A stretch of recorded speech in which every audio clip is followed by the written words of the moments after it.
thil bam Iteni chunga nu le pa hi ding in sang gop na king ke atsam Church Mono ECA ECCI Suchangpur Manipur Obung Hetena Miss Maneki daughter of Manja Hojangdoi hi Mono ECA Obung a member Hinkatehi Amai Obung Sunga Fanglai Lam Kiloi Hobna Montota hi Obung China Dumzuya Kitchen and Khazong Akita in Maza Buina Ompon Sule Obung Dan Thenga Ajine na ding imatsa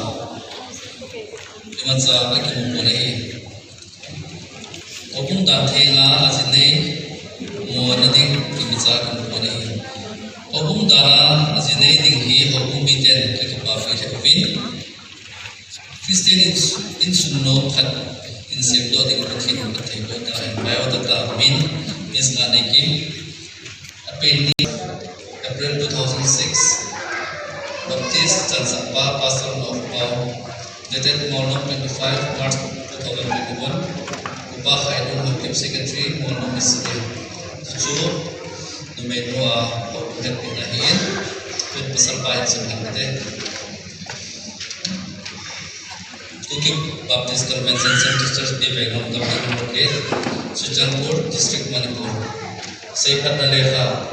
Golham Kampusan Hokim Son of Tom Kama KBC Center Church Bivegam Hokuma member tingkat hi Hokum Suma Golham Sentai Kuta Apang Singin Sele Pathin Hodan Thenga Zinena Ane Ding Tu hi Tu Word of the Canon say Kom na Kinaisin Golham Kampusan hi Mi Penta Sele Krista Dasana Baptist Church Ay Tolham in Aboy na Ding Poitin si say Patale Ông khi mà cái chuyện cái nào nó rất sẽ có cho em cái giờ nó cái này là có cái sự sự là mình chỉ cái thì nó nói bắt đầu xem thì bắt đầu giờ thì có thể ở đây sẽ phải làm cho là sắp tới như là bỏ nó đi gì đó ông nó đi gì đó vậy nó đi dùng lại vậy luôn những là bộ đi ngơ Pathen tu thegen, asai dunjuya, thi nain, aikan kasi thanga, building le, kitchen building a, kakisa nahita, amen, koi nawadim, oru, chiti to kanung na injudigen kay lemen, kay ma, Nga ni Kim Jong Doi, nang ma, gulang Kampusan Hokim. Dunia padahi, Hattau nading hi hai, Arsa nading hi hai, Ipa nading hi hai, Hau nading hi hai, Pai nading hi zong lai, Ngai lu ding lai, He bo ding a, Pathen tu thegen, Asai dung suya, Thi na in, Aikan kasi thana, Bi ding lai, Kitchen building a, Kakisa nahita, Amen. Patheden nakitip na lang sulit kita.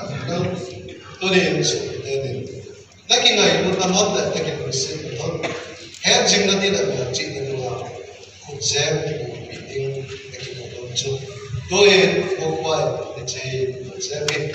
Nalung sila na ngay tutle, na natin din sa ito. Kutsem choy, meetingin, kaya pinahin. Jika kita jual, kita mungkin sudah ini, kita dapat kita boleh jual dengan jual, kita boleh.